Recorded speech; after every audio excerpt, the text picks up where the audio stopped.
It does not make sense that Africa can have so many resources, yet Africa still languishes in poverty. We have banks that we don't own. We have education systems that we don't own. We have curriculums that we never wrote. We have political parties that don't service our own interests as people. We have passports. They don't give us access to other countries. They have access to our countries. We don't have access into their own countries. And that's supposed to be democracy. They have embassies in our own countries, and yet they put the same countries in sanctions.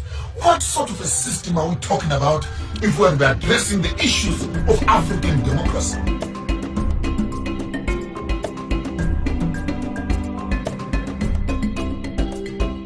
African democracy is a crippled child who is sitting on a wheelchair, a paraplegic wheelchair. In as much as our countries are claimed to be democratic, they are not free at all. Our economies are ruled by the West. Our education is ruled by the West. Our medicine is given by the West. Our diseases are managed by the West. Our populations are managed by the West. Our technologies are imposed on us by the West. So which part of us can you say is democracy? The same countries, they sponsor a government, they sponsor a surrogate government, the government gets into power. After they're in power, then you put the same government in sanctions again. What do they want from us? These colonizers, what do they want from us? You wanted our gold, we took it. You wanted diamonds, you took it. You want our children and our body parts? You're harvesting. Africa is the harvesting ground of livers and kidneys and hearts. What do you want from us as a people? You took our art. You took our kings. Destroyed our civilization. Up to now, 400 years later, the colonizer is still watching to see how much more he can get away and harvest and pull and rape and take away from the African people. And all this comes under a big umbrella. Africa is going to become a democratic state. But in the midst of democracy, what democracy has been able to do more than anything else, it is to solve. So how can you put a border and a passport for me, that for me to go and see my grandmother's houses in Mozambique, I need a passport. To go and see my grandmother in South Africa, I need a passport. I must go to Pretoria first, go to Harare. I can cross the river, the Limpopo River. And this is the form of the democratic Africa that our leaders are constipated with. I'll spill the beans as loud as clear.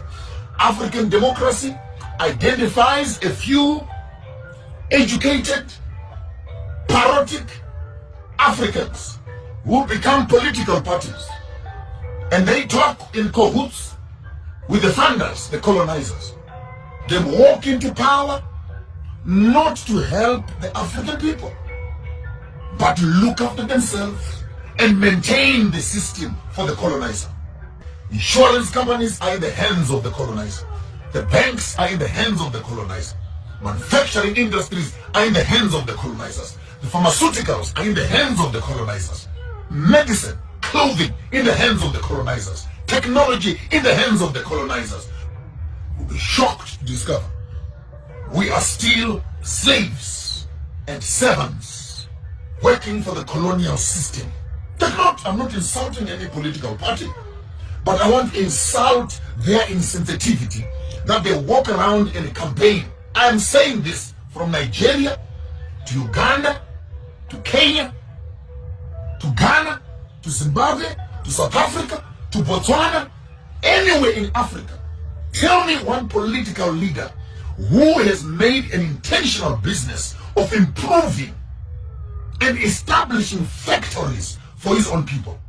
Sit around approving business budgets for what?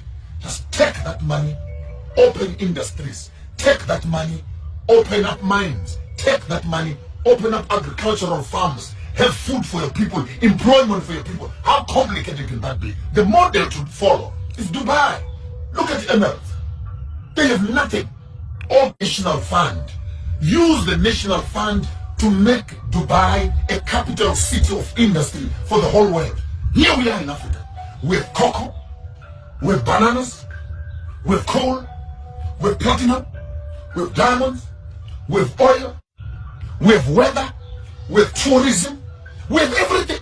But in the midst of all these resources, our African people are still languishing in poverty. Can I ask you, the intelligent ones, what is the problem of Africa? What is the problem? We have the resources, we have the universities, we have the education, we have the skills. What is the problem? The problem is we are trained to maintain a system that does not benefit us.